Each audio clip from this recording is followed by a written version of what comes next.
Just before we get going with tonight's program, I just wanted to say thank you all for being here. My name's Megan. And just to kick things off, I wanted to go over some of our upcoming events because we've got a lot going on. So this is our last traditional program of the year that we're meeting here because we've got a full slate of outdoor events in December. And then so look to early February for our first traditional program of 2026. But there's so many events to take part in, not only tomorrow, but through December. So tomorrow's bird outing is led by Will Mora right here in the front row. It's going to be at the San Vicente Trail, and we're meeting at the Silver City Visitor Center parking lot at 7:45, and then we'll caravan over to the San Vicente Trailhead and start hiking by right around 8. So that's the trailhead, if you want to know, is right under the Highway 90 bridge. But it's easiest to just caravan, just so nobody gets, separated. So anything else, Will, to add to that? No, just it can be a little bit nippy before 8, so bring one layer or something. Yeah, and maybe a hiking pole or something if you like that when crossing over the rocks in the creek. Yeah. Sturdy shoes. And there's going to be, I'm going to be there and I can bring up the rear. And if people don't want to hike the whole way, I can always turn back if anybody wants them. You can throw them over your shoulder. Yeah, totally. I can drag you out. Yeah. Yeah, we are going to have extra binoculars. Devyn will have our big old stash and maybe something else Okay, I'll leave it to be seen. Yeah, let's do. And then the next event coming up is the Silver City Museum annual holiday celebration, December 13th. Jackie Blurton, there she is. She's going to be leading a crafting project aimed at kids, but anyone can do it. They'll be making birdseed ornaments. So if anybody wants to help with that, I'm sure, Jackie would love that. And if you're just out and about, stop by our table. And then December 14th, the same weekend, is our Silver City CBC. So, and the potluck. If you're interested in joining up on a group, I think he's got all the route leaders identified. So if you want to join up with a group, you can email John Gorey. Here's his email address. And he's organizing that. It's really fun. And then we have a potluck at 4:30 at the Rolling Stones building. That's always a good time. And then December 27th, another CBC, the Gila River CBC. Linda is organizing that one. And if you're interested in that, here's her email. raptors.linda@yahoo. And she's also coordinating the Winter Raptor Survey. And that is January 17th to 19th. And that's a great survey that's done by vehicle. It's driving, I forget how many routes she has. They're standardized routes, driving routes, and you pile into a car and just look for perched raptors all day, which is really fun.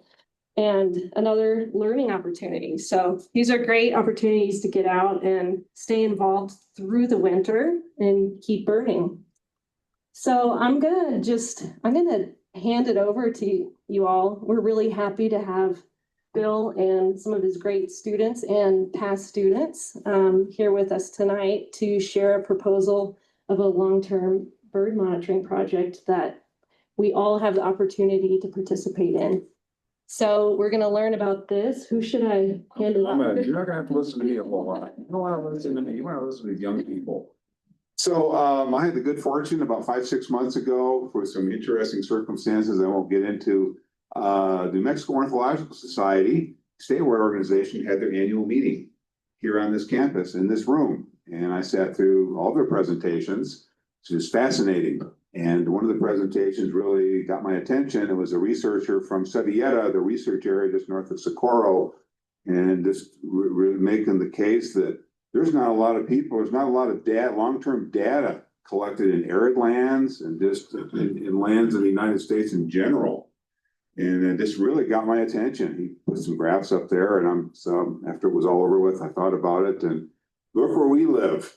Where else in the United States in the city limits can you see a common Black Hawk? I mean, we are in and out, as the guy who teaches ornithology, fortune, I have the good fortune, been doing that for 20 years. This is an outstanding bird. I don't need to tell you guys this. This is an outstanding region of the country for birds. We have all kinds of very different bird habitats really close to Silver City. We have excellent birders here in town. We have excellent young people here in town, and it just kind of the wheels were turning here. And thought, we could probably put together a long-term monitoring program of a small number of sites that wouldn't take up too much of our time. I know a lot of you guys are retired, and as I've seen, retired folks are a lot busier than I am, and I'm pretty busy. So I recruited some of my best current and recent students, these folks right here, and they're going to do most of the talking. And I can tell you, we've met 3 or 4 times down. We go to meet at Javelinas every couple of weeks. And they came up with a lot of the aspects of the project that we're going to propose came from them. Some ideas that I had, Bill, probably better do it this way. So I've always liked to hear ideas from young people. So I'm going to introduce, and they're going to give them an opportunity to talk a little bit more about themselves after I give them the general introduction. Maria Conklin is a graduate with a zoology degree. She's currently pursuing an interdisciplinary master's degree. Her real interest is rodents, but she does have a little time in her professional career for birds. That's why she's here. So what else do we need to know about you, Maria? From Baird, went to Colbray. Born and raised here in Silver City. I went to Cobury, and I've basically been really in love with the wildlife here in Silver City my whole life. So I'm really excited to be involved with something like this. She really likes research. Yeah. Then we have Isaiah Jimenez, who graduated her degree in zoology and a minor in sustainable development just last spring. And now she's teaching high school at Cobury High School about 4 months later. So she's training young minds. And what I've heard about Isaiah is what you've told me is that you have a student or two might be interested in participating in this. Is that right, Isaiah? Yes, I'm trying to get as much. People can't hear well like me. You got it.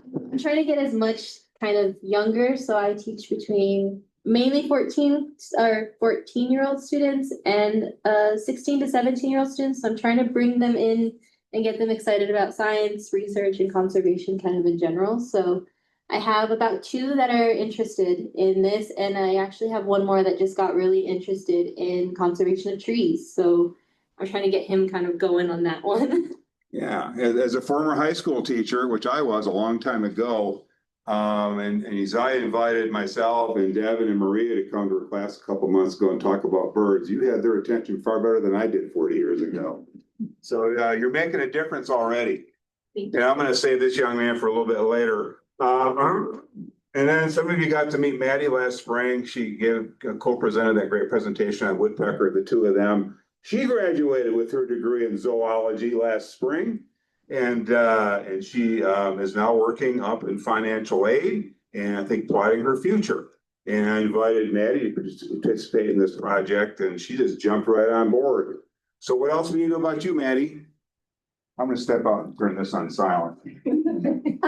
Other than I really love birds and I love learning about them, I'm also a local resident, just like Maria.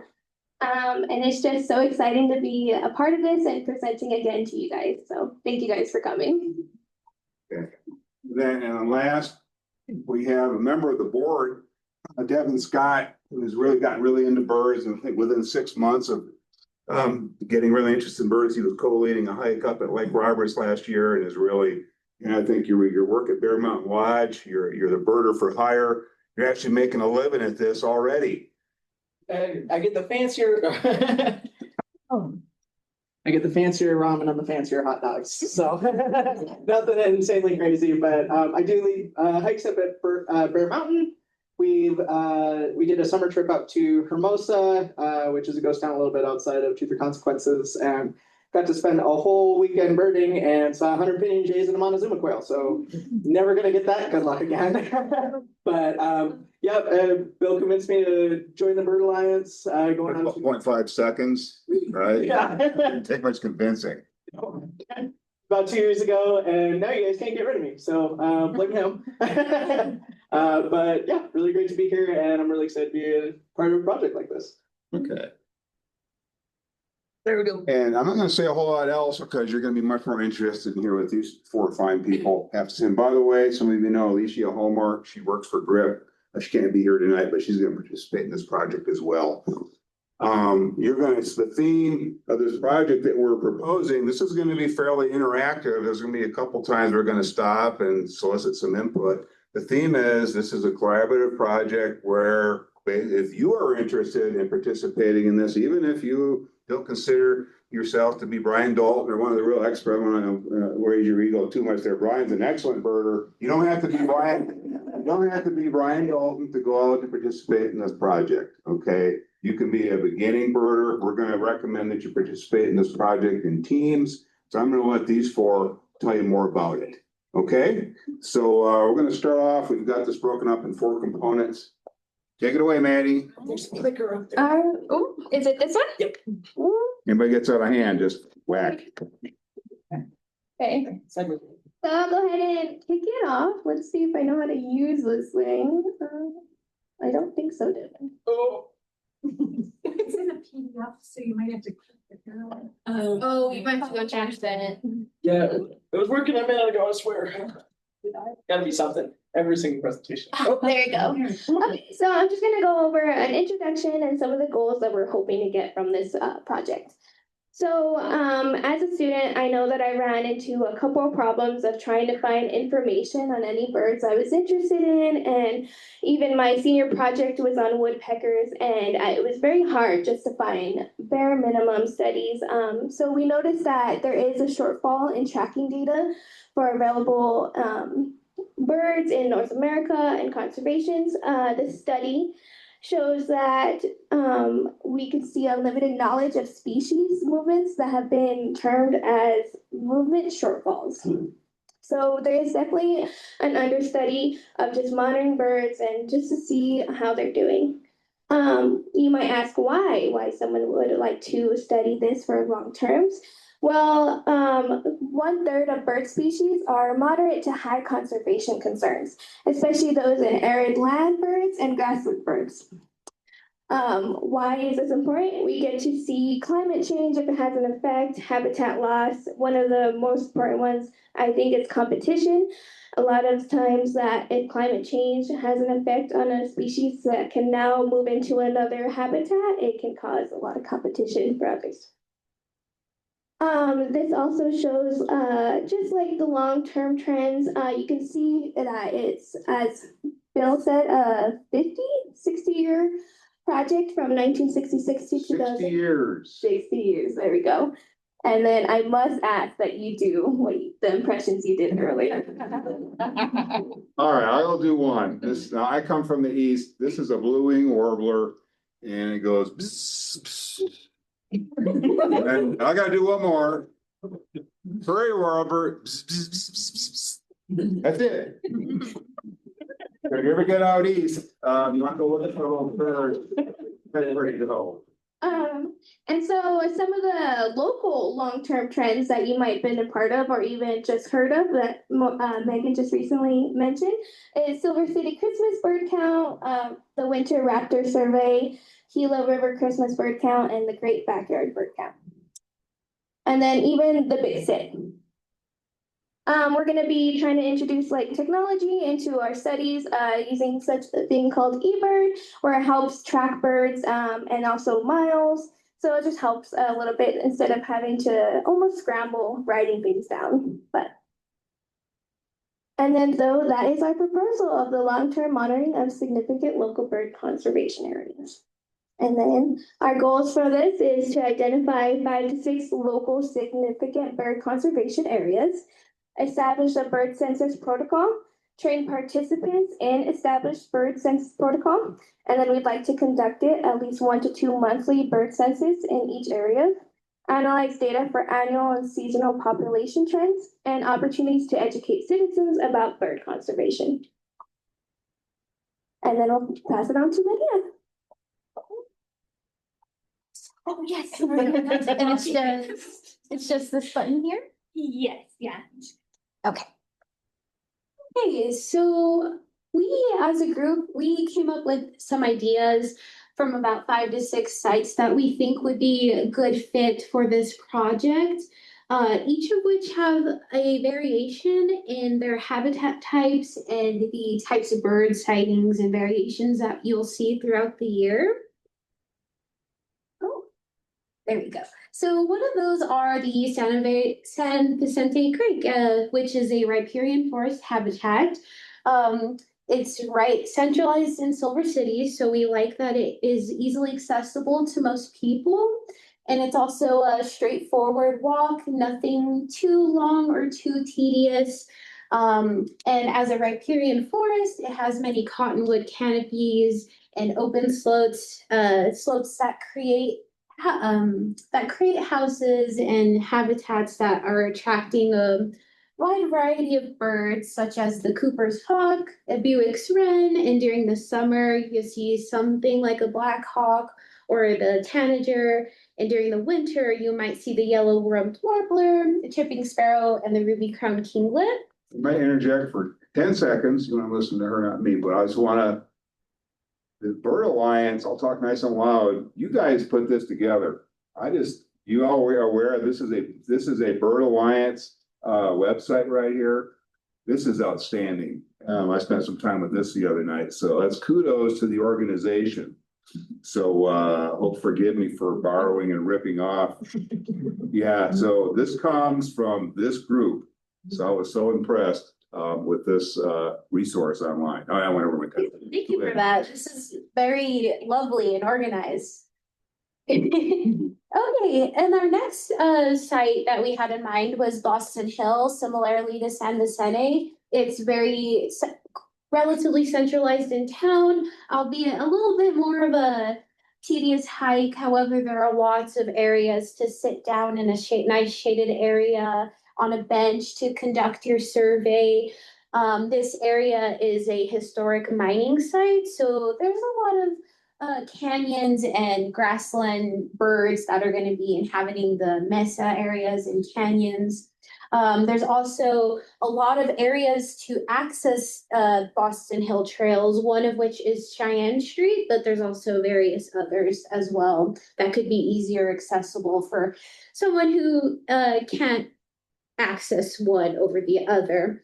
And of course, some representatives that you'll see around are rock wrens, woodhouses, scrub jay, and canyon towhees.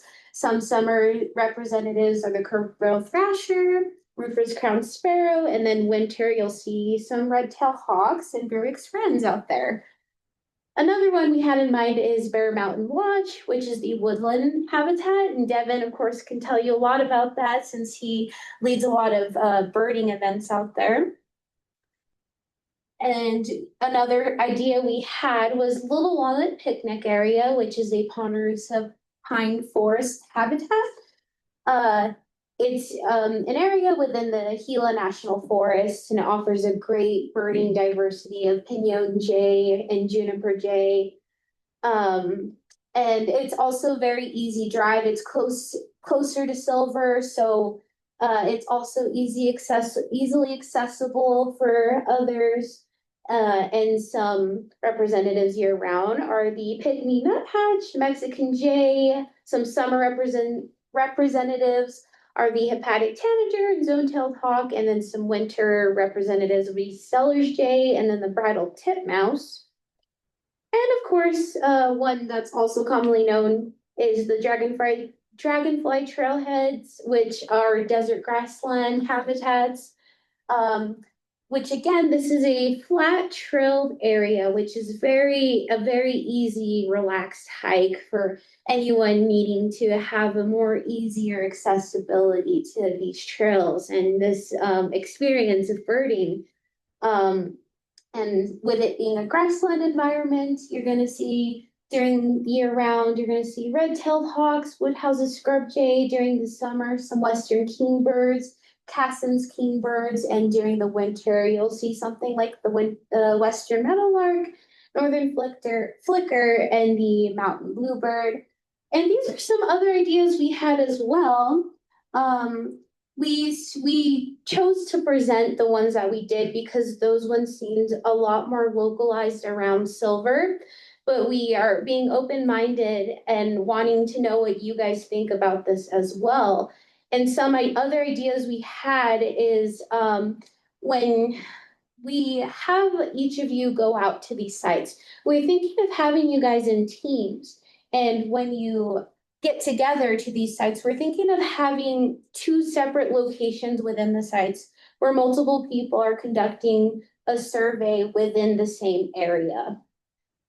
And yeah, we want to know what you guys think. Do you agree that the areas we went over are easily accessible and something that's doable? Or do you guys have other ideas in mind for types of habitats or areas that we should be focusing on for this? Yes.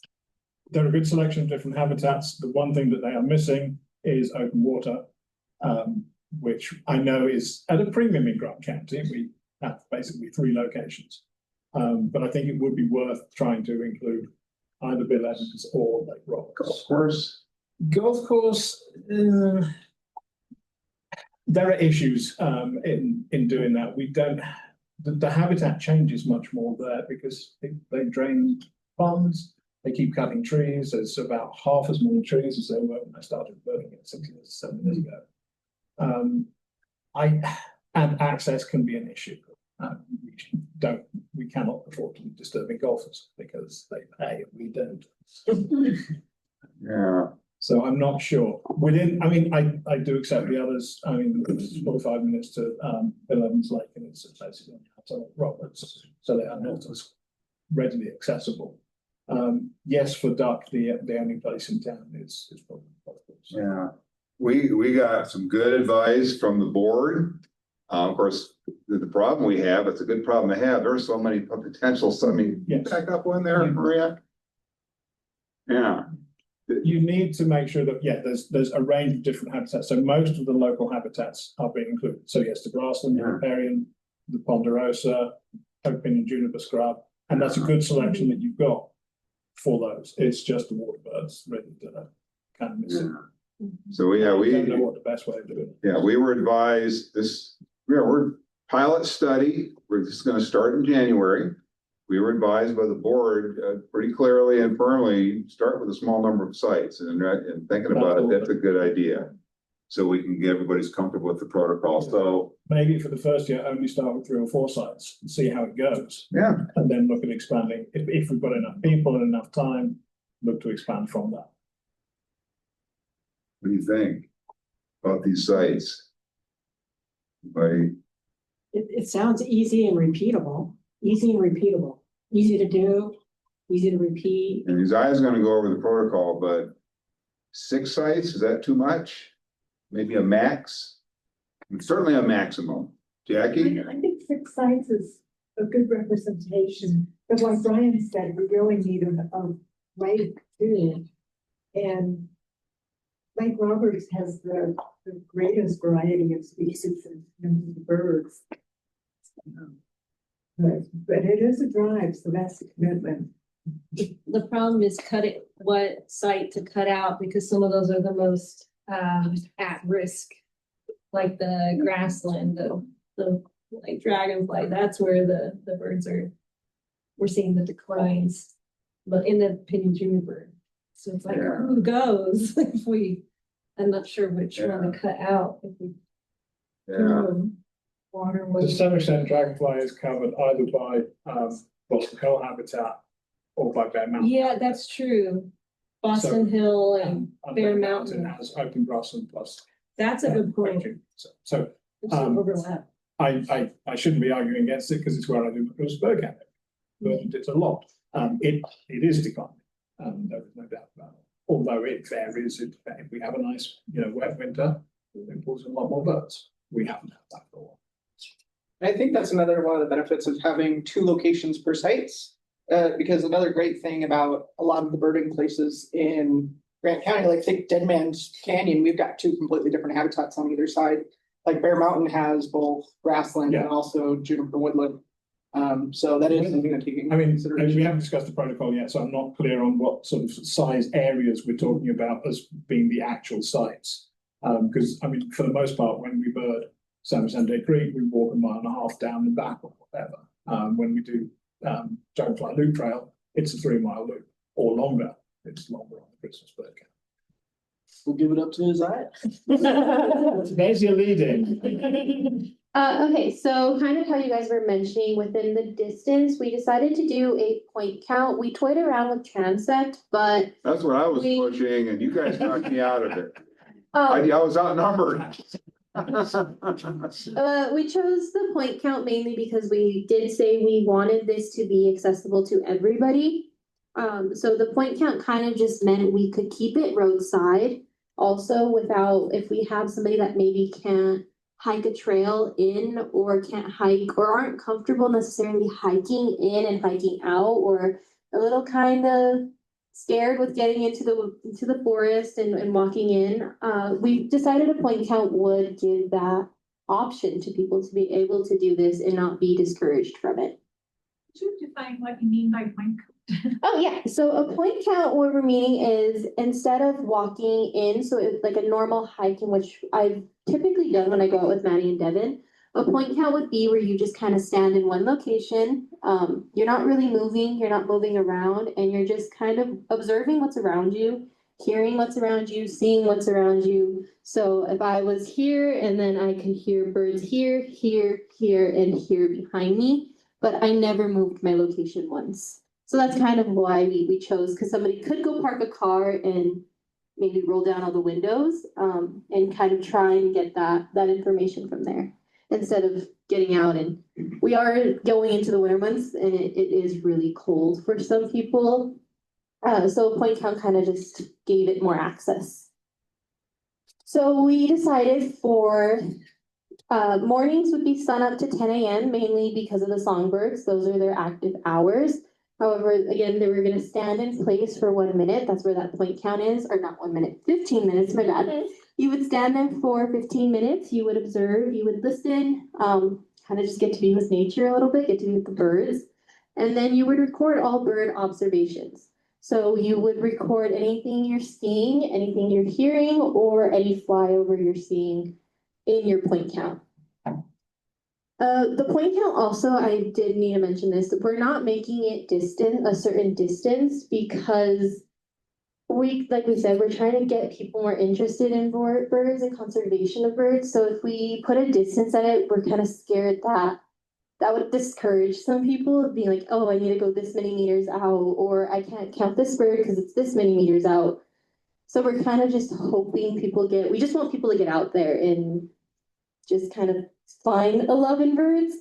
So that's why we're discouraging any sort of distance in this, is just so we're not discouraging anybody who maybe is a little bit unsettled with math or counting meters and Estimating distance. Estimating distance. So we're gonna do distance free. So we have roles of the afternoon census and night census. However, those are still to be determined, mainly because, like we said, that sun up to 10 a.m. is for the songbirds. But when we look at water birds, they're kind of active all day. And then obviously you have your night birds. We are kind of a little unsure with Madi. Madi had brought up a really good point, is with night birds, you can't play a playback because of some of the legal aspects of it, rightfully so. Some of them are under conservation rights. But we wanted to kind of open that up to you guys and see if we could get some advice on this. What do you guys think is the best point for the water birds? And I know you had brought up water birds and really good points about them. And then also just the playbacks and how we go about a night census, because we are doing all birds. We're not limiting to just songbirds. Yeah, have anybody wanna chime in? Well, I really appreciate you being conscientious about the playback. I don't prefer anybody doing surveys with broadcasting calls, just for some sensitivity, mainly spotted owls, but other things like, sometimes larger owl predators coming in and nabbing the little ones. So we don't want that. But I think you can still do rate point counts by car at night without, like, they call that. There's already a protocol for rifle, and for Yeah, things and stuff, yeah. yeah, Do that. yeah, I do that. I can help with, like nightjar type surveys. There's a solid protocol for that. But during those, you can often just get the owls at the same time. So there's some good nighttime options that I can help with. Cause that's what, I know you were really worried about the playback. And like I said, rightfully, it can cause some issues more than it can be more helpful. So those are great suggestions, because we were a little toying back and forth between it.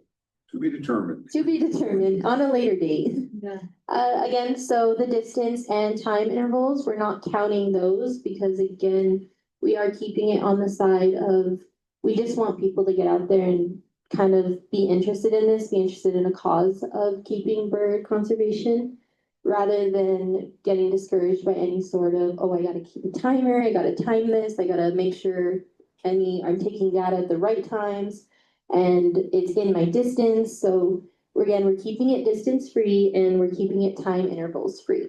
15 minutes, boom. Yes. And I will say, because I'm really proud of this student, so I'm gonna brag about her a little bit. We did choose kind of the 15 because she was really interested, really scared. She was like, I can't come in all the time. She's a 3 sport athlete. She's a straight A.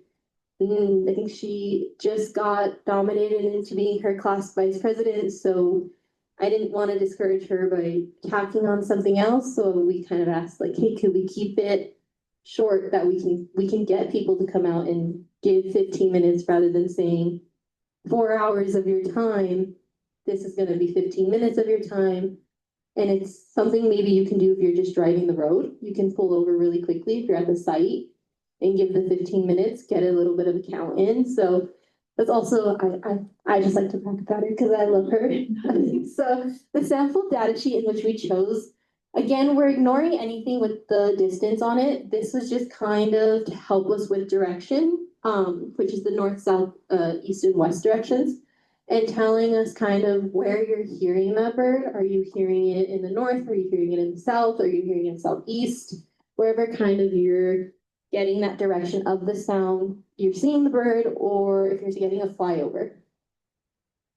So your sample data sheet forms for reporting purposes, again, ignoring distance. We would just ask for abbreviations of the species, so we know, and I know we'll talk a little bit too about eBird and how that's gonna kind of help us with the data. And then, you have it down here. Our initial protocol will not consider distance and the time intervals again. So the relative importance of sight versus sound observations is when it's in the summer months, we can't see a lot of the birds because they're hidden by the foliage. I'm sure all of you probably know a lot better than I do. I'm a new at birding. And so we have the sound observations for kind of your summer months. And then you can use more of the binoculars for your winter months when that foliage is down. So it kind of goes into our detectability. So winter versus summer. Again, you can use binoculars during the summer months because you can see them. And then with the sounds, that would be more in our winter because foliage and birds can really hard to see. I learned that in ornithology. So because of that, like I said, I'm a new birder. I kind of just got into it because I took ornithology and mainly took ornithology because I loved Bill's classes and I wanted to get into birds. But one of my best friends told me we were taking the class together. So I said, okay, we're taking the class together. And so I was there, drug out of my bed on Saturday mornings by Devyn and Madi and said, let's go birding. You owe me this. And I said, okay, I'm there, I'm going. And here I come. So like I said, I'm new to bird identifications. I'm not too good with my sounds. I can identify more when I see it.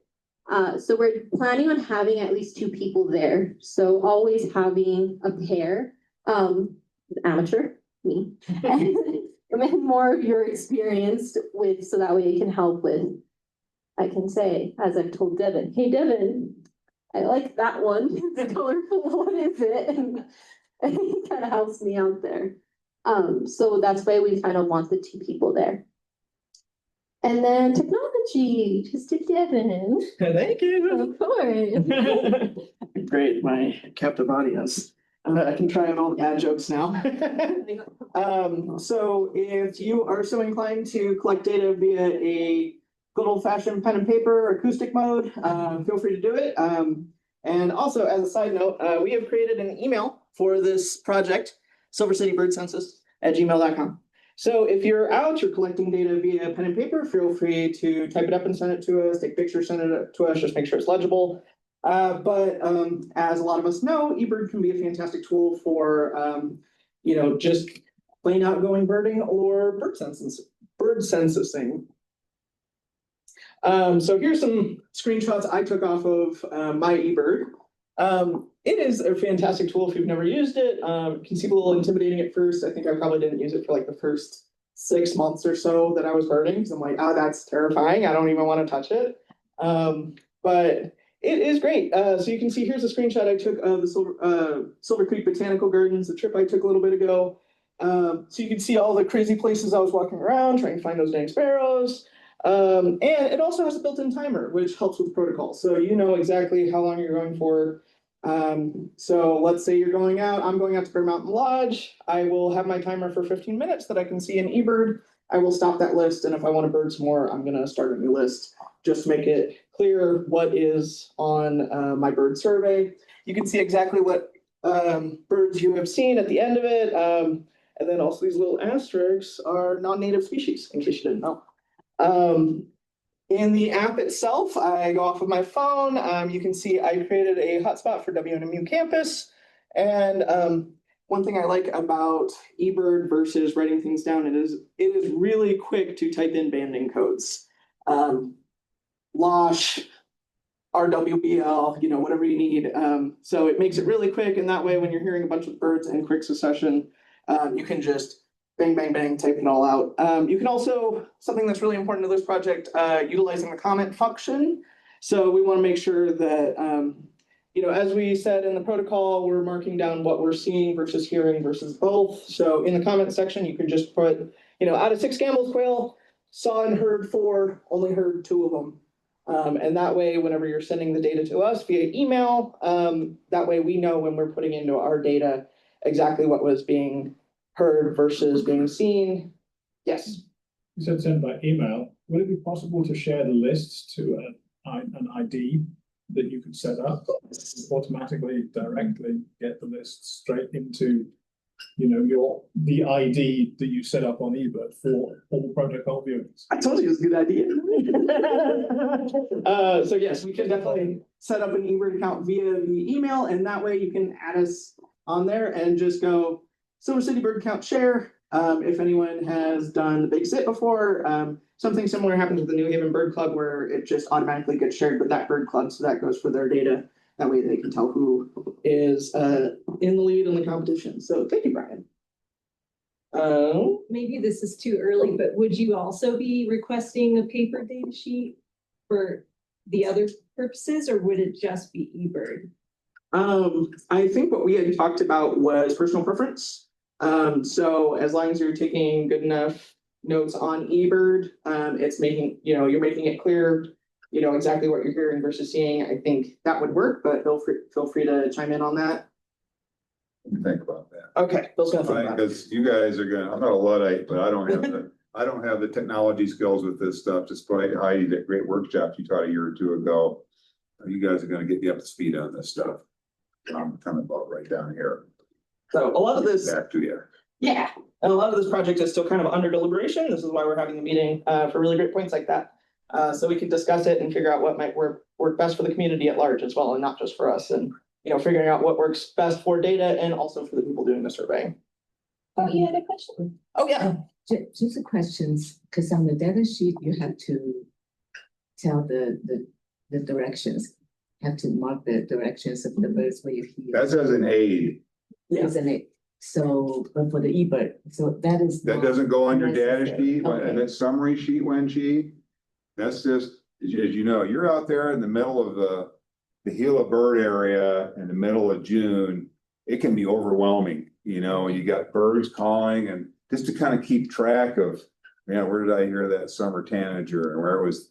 That does not go into that summary sheet which gets submitted. That circle is just to kind of help you keep track of So everything. I also don't have to figure out the true north, right? Yeah. I mean, New North can be whatever you want it to be.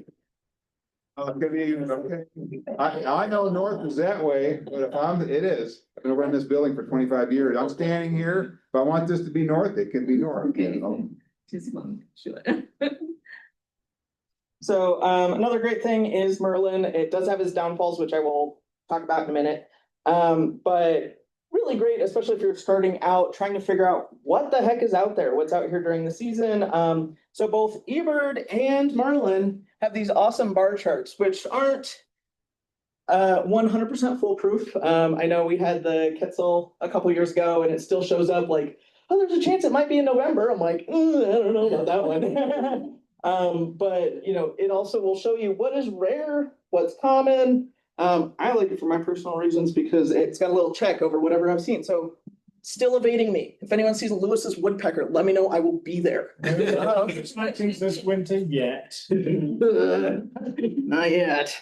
But it'll show you, you know, what is most common in the area, and you can scroll through and see all the birds that are most likely to be in Silver City or Cliff or Gila or wherever you happen to be.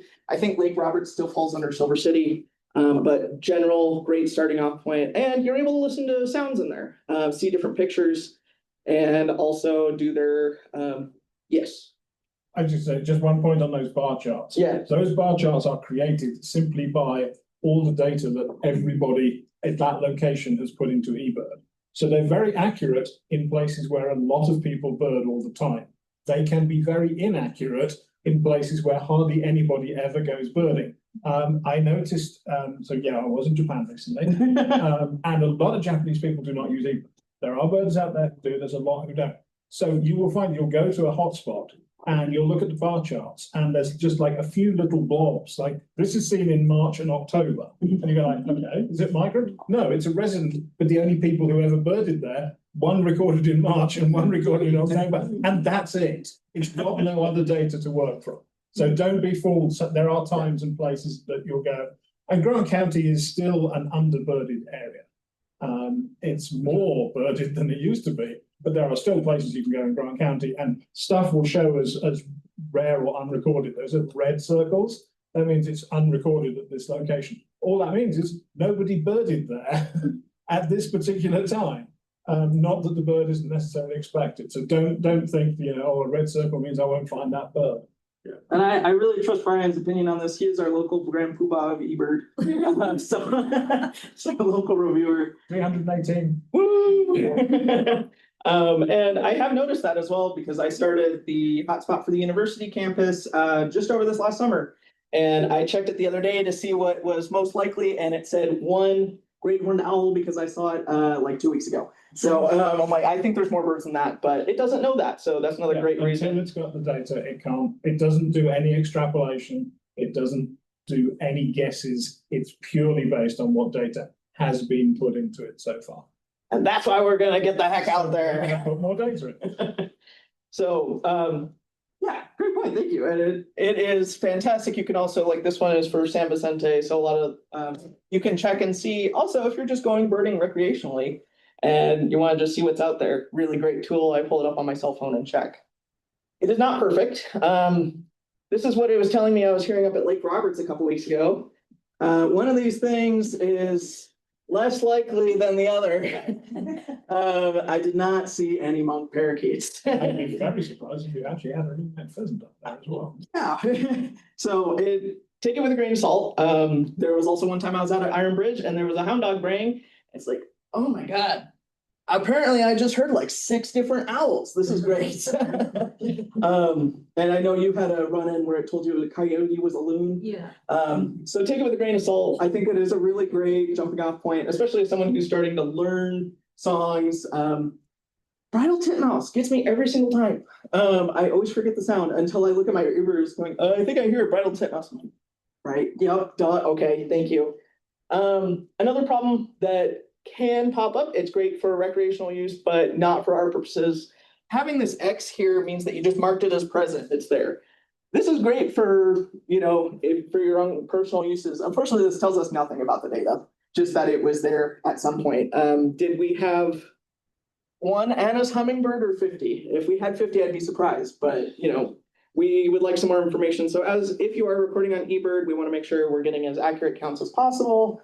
Maybe if you're estimating, because I know it's really hard to count those dang coots up at Lake Roberts, if you're estimating 200, maybe make a little note in there, estimation plus or minus 20, try to get it as accurate as possible.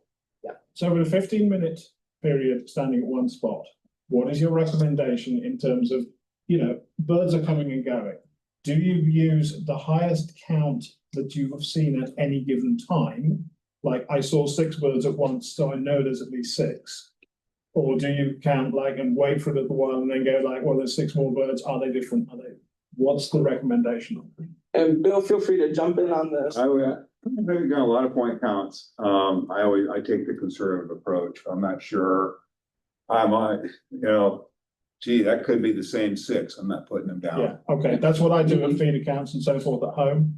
So my hummingbird counts are always super conservative. It's like I know I've got hundreds of hummingbirds coming to my feeder simply from the amount of sugar water that they drink. But if I don't see more than 9 broad-tailed hummingbirds at a given point, I don't count more than 9 because you don't know which ones are coming. Exactly.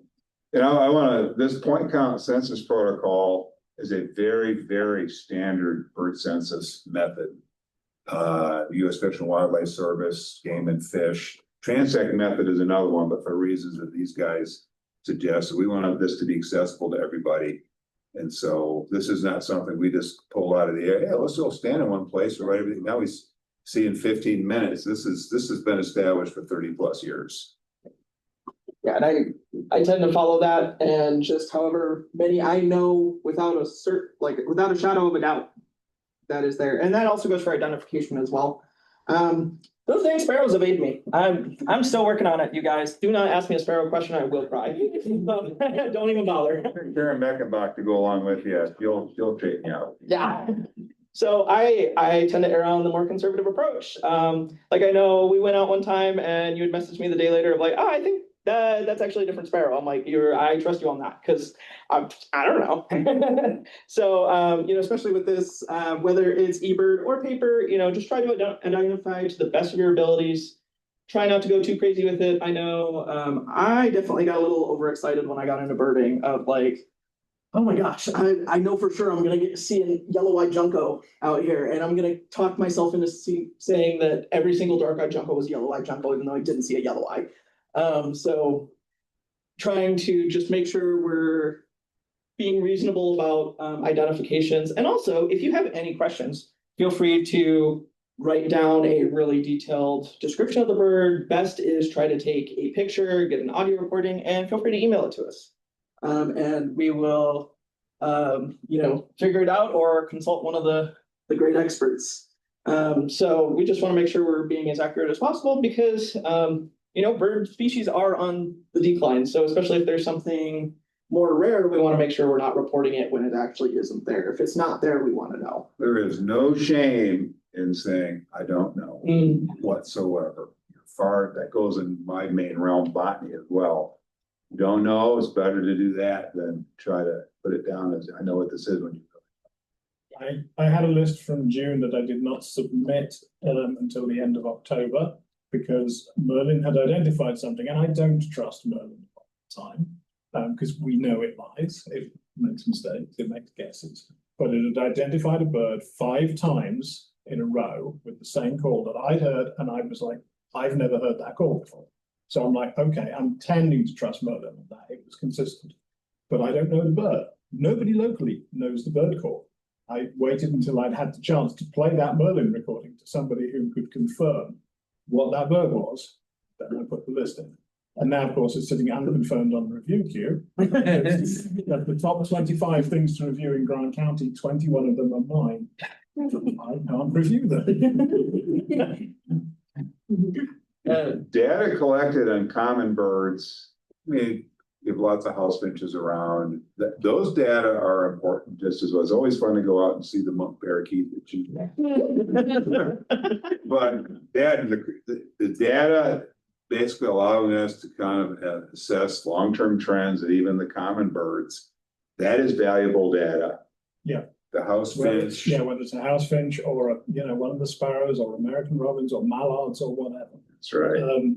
Roland Shook did counts along the Gila bird area for close to 20 years, once a week, Friday. And so he had historical data that showed how, even what you think of as common birds have gone up or down within that time, partly because of changes in the river and the vegetation around it, land use. Were the cows coming in and destroying the riparian areas? Were they kept out for a given time? Floods change that river all the time. So getting long-term data is absolutely invaluable. I think Ken Dare put all of Gene Lewis's own sightings from Tyrone sewage ponds. He went out there every Sunday morning for, again, about 15, 17 years. Those sort of records are invaluable for stuff. So we've got to understand that, although we're starting this now, this needs to go for decades if possible. That's what we're trying. Like you said, this really is invaluable. And even if we're just getting out there for a little bit of fun, because it is fun, this is also really, I got to talk to some of the YCC kids at Aldo a couple weeks ago. And, I think the one thing I tried to really get across is, you're not just learning these cool little feathery things, you're learning your neighbors. Like, these are things that have lived by you your entire life, and you didn't know their names until now. And I'd be really happy if you learned one of them. And they really like that. And they knew several names by the time we were done. And so, while we might know most of the names around here, it's good to know who's coming and going, who's here. Because not only is it our community here as birders, but it's also our ecological community. It's our community as people, things that live in Grant County in the world. So, it's something I feel really passionate about. We had 400 species for Grant County on eBird. Exactly. 400 exactly. That's where we're at right now. The next one's going to be 401, but whoever found that 400, I can't remember. It might have been the least turn up. Was it the least turn up at St. Roberts that Wayne Bridge got? I don't know. Photo and everything. What the hell is the least turn? Wayne Bridge. So, what can you get out of this? First of all, it's really, really fun. Just being able to get out there. I know I tend to kind of hold myself up like a hobbit sometimes with all the wonderful meals and friendship. It's just more me in a hole. It gets you out. It gets you meeting people in your community. It's helping recruit new birders, like high schoolers. And, even some of the kids at the nature camp over the summer, they got really into it. 2 days in, I had a kid come out to me going, "Mister, I saw a white-winged dove at my feeder. You know how cool that was?" So we can bring more people into it. And yes, data is incredibly, incredibly important. And that is the number one reason we're doing this. But it's also to make connections, bring more people into it, promote awareness of bird conservation. What's out here? We're in a really cool part of New Mexico. And as someone who sees bird tourists at the lodge, a lot of people just skip right past us and go to Arizona, not realizing we've got things that they might not usually see. I didn't realize that bridled titmouse has such a restricted range until people were coming out and going, "Oh, bridled titmouse, I don't have that one." So promoting, hey, we've got some really cool birds. Let's keep them alive. Let's keep them thriving down here. And also contributing to regional and nationwide studies of bird population statuses. So we know things are on a decline as of right now. Can we figure out, are there any factors that kind of mitigate that? Is there anything we can do to help provide better habitat by looking at things like Bear Mountain Lodge, where they've created ponds, is that helping overall? And it also helps your bird skills. I don't know about you guys, but now that the winter birds are coming in, I've lost all of my bird ID skills. I got no clue. I heard a ruby crown kinglet the other day, and I was telling Megan I was barely awake, and I like opened my window and I was like shoving my window out with Merlin. There's that. So this is a really great way to make sure you're getting out and keeping those bird skills handy. Deb, can I add something about Yeah. the awareness of bird conservation? Just, it's because I deal a lot with it in my classroom and I talk about conservation quite a lot. You would be shocked the amount of students that don't know what conservation even is. Have never even heard the word conservation. And so recently we were talking about the horseshoe crab and the dangers that that's in. And I'm really proud of them, the fact that how big they've taken on that horseshoe crab and have said, we cannot kill these anymore. We need to find alternatives. So I think having that here locally, if I bring something local to them, oh my God, they go insane. They never realized that that was there. So I'm actually gonna steal that one from you. Thank you very much. And I taught them about the ladderback woodpecker because of Madi. And now they've identified it. They see it out in our grounds and they'll say that's a woodpecker and it's a male or female based on the crown. So kind of bringing the awareness of the conservation, especially I'm trying really hard to bring it to the younger kids in the high school. It would be huge because if they can get that interested in the conservation of a horseshoe crab, they're nowhere near an ocean. Some of them have never even been to an ocean. I think kind of getting them really interested in locally would really, really benefit. And if we want to do this for decades, they can take it over eventually. So kind of if I can give them numbers, because they love to ask me this, where's your proof? Let me pull out my proof really quickly. I'm gonna show them. But no, I like that you brought the conservation in just because it's a little sad how much they don't know about conservation. So if I can get them to like it and I can put them outside as much as more than what I am right now, I think that would really help. And I'm sure help you guys with kind of get those birds identified a little bit more. Personally, I would like to see more hummingbirds, but those are my favorite, but we're not gonna talk about that. I'm a little biased. So I like I said, I think if we want to continue it for decades, I really, really have to start with the young kids. Yeah, and that's a great point. When we went to go talk to Isaiah's class, we brought with some specimens, and most of them, who lived them here their entire lives had no idea that we had 2 species of ravens. And so being able to give them kind of a source of pride of like, yeah, that's our raven. You really can't see that anywhere else, except the Southwest. We've got our raven, and being able to see the golden eagle that's on the flag of Mexico. Like, man, that is really cool. You start to make these really cool connections. So not just us, not just, the folks who are already crazy into birding, but bringing in the new generation as well. And then, so if you're interested, if you're listening and going, man, this sounds really cool, I think I can give up 1 week, one or two 15-minute shifts a month rather. Feel free to come up to us after, or we have our email right there. Feel free to shoot us an email, and we will start planning and getting routes figured out. We were planning on starting it in January, so we've got some time. And then hopefully in the fall we'll have, a really cool report to show you guys and see what we've been up to. Bill, any notes?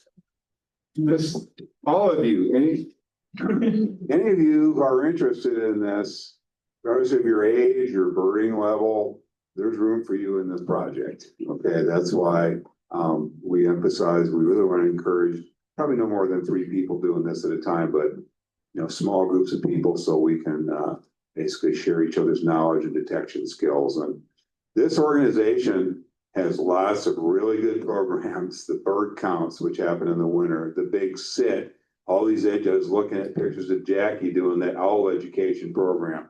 We have a lot of good things going on. I think this could be something, in addition, a really good long-term project, which could be another signature project. And I think it'll be something that I think some other organizations might take a look at. Hey, look what they're doing down there in southwestern New Mexico. we should be doing this. I think we could really kind of take the lead in showing the power of citizen science in the type of data that we collect, doing this carefully. And yeah. You guys have any questions? Did you bring copies of the data sheet? The hard copy, like paper? No, Yeah. we're gonna. Yeah. What I envision, and we're gonna start in January, we'll work with leadership, we'll have a few trainings, we'll have a data sheet. We'll go out some Saturday morning for an hour, maybe go up to Little Walnut or something like that, and we'll go through this together. I'm fully aware, we have a lot of great birders in here.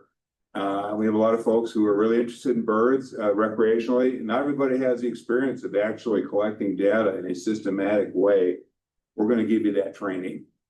Not rocket science, but if you haven't done it, it's good to do it a couple times with somebody looking over your shoulder and just seeing what this is all about. And what does this mean? Is when she was put this north, south, east, west, what's that all about? And so we'll work with the board to try to schedule a couple trainings and we'll get this underway.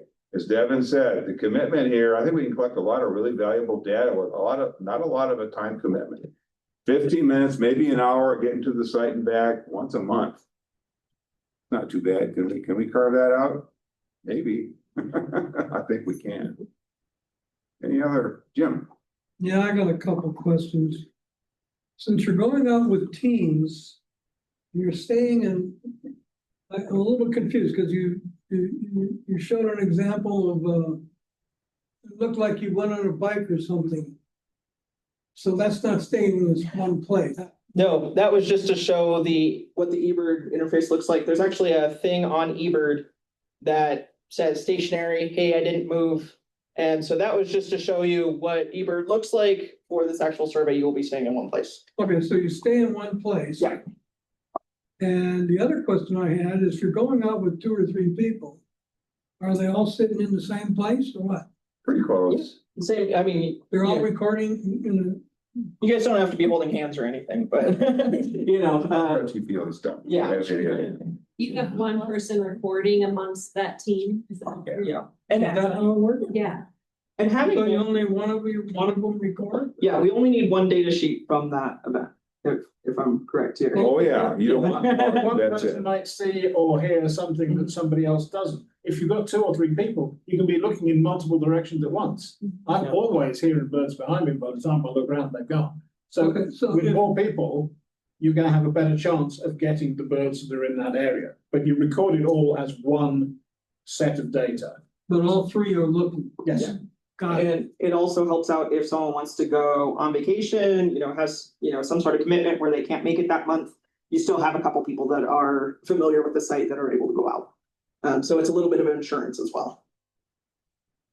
Do you have a signing sheet to pass around? I will go get a legal pad out of my office. Okay. That's the sign-in sheet. I got one other thing while you're this great discussion is continuing. And doing these point counts.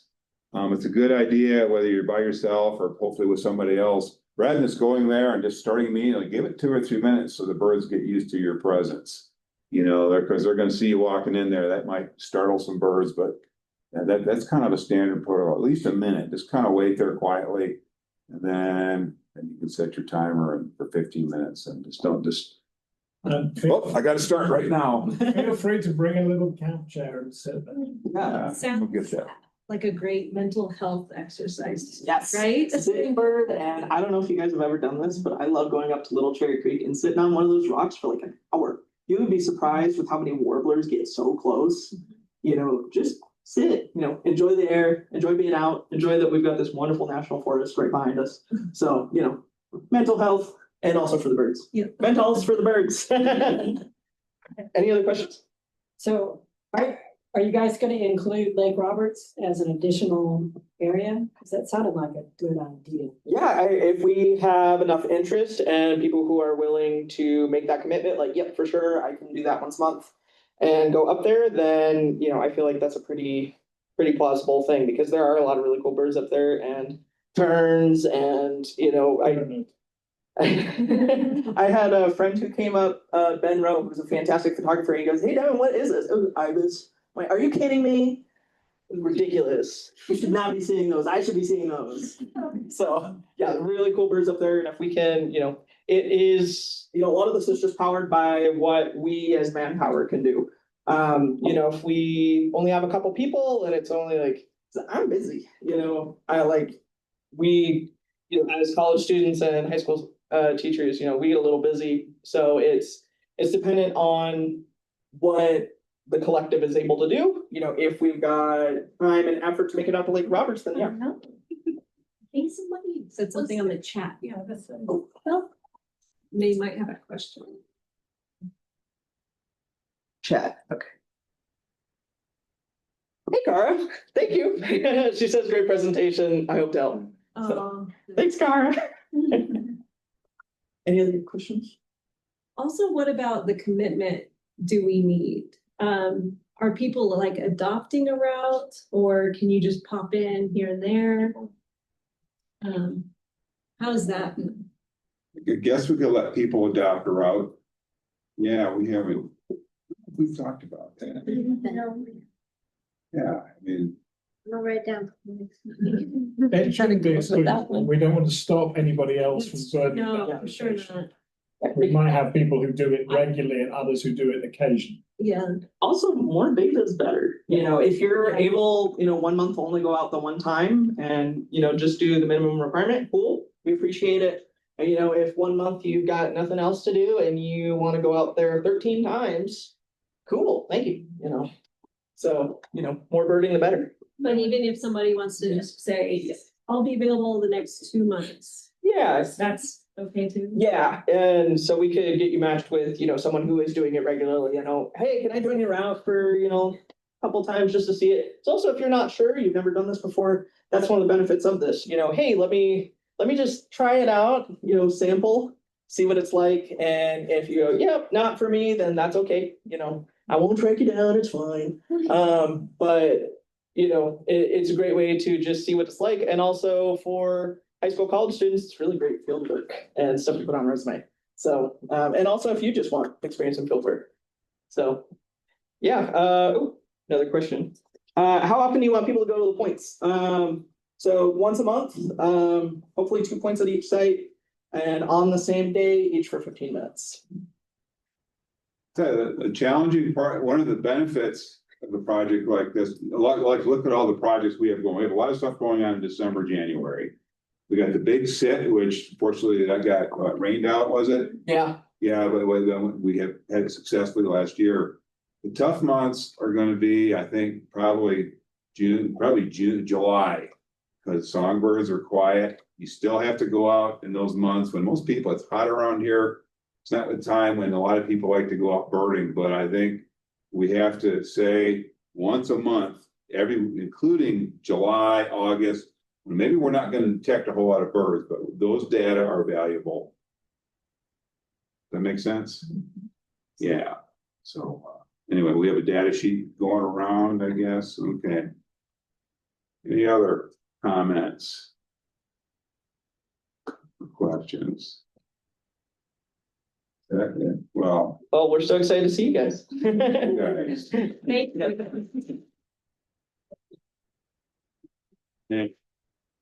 A lot of fun. What's next, boss? No.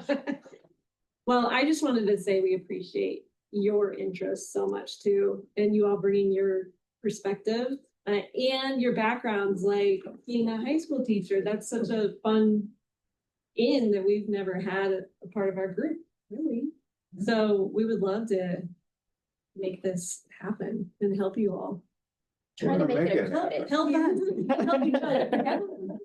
Try to make them get it towards a credit, and we can earn back credit in our science, science parts. That'd be great. Just having conservation. Yeah. Well, thank you all. And yeah, I guess if there aren't any more questions, hopefully everybody, join us tomorrow. Birding with Will. Will and friends. And sign up for CBCs with John and Linda if you all are interested. Yep. Anyone's looking for a Silver City Christmas bird count route, I've still got some space on mine for the Gomez. So if anyone wants to go birding, I know I roped you into it. Yeah. And if you guys have a question later that comes up, you're more than welcome to email us again. I know that sometimes happens to me after I leave. So if this were the end of your class out at Cobre, would it be class dismissed? Is that where we're at right now? What are the words? Get out of my class. Been time to. No, love all of them, gremlins. No, I usually kind of just like, okay, thank you guys. I'll see you tomorrow. I'm excited for what you have to do tomorrow. So 8 o'clock. Great, you're in. See you guys tomorrow. All right. Thank you.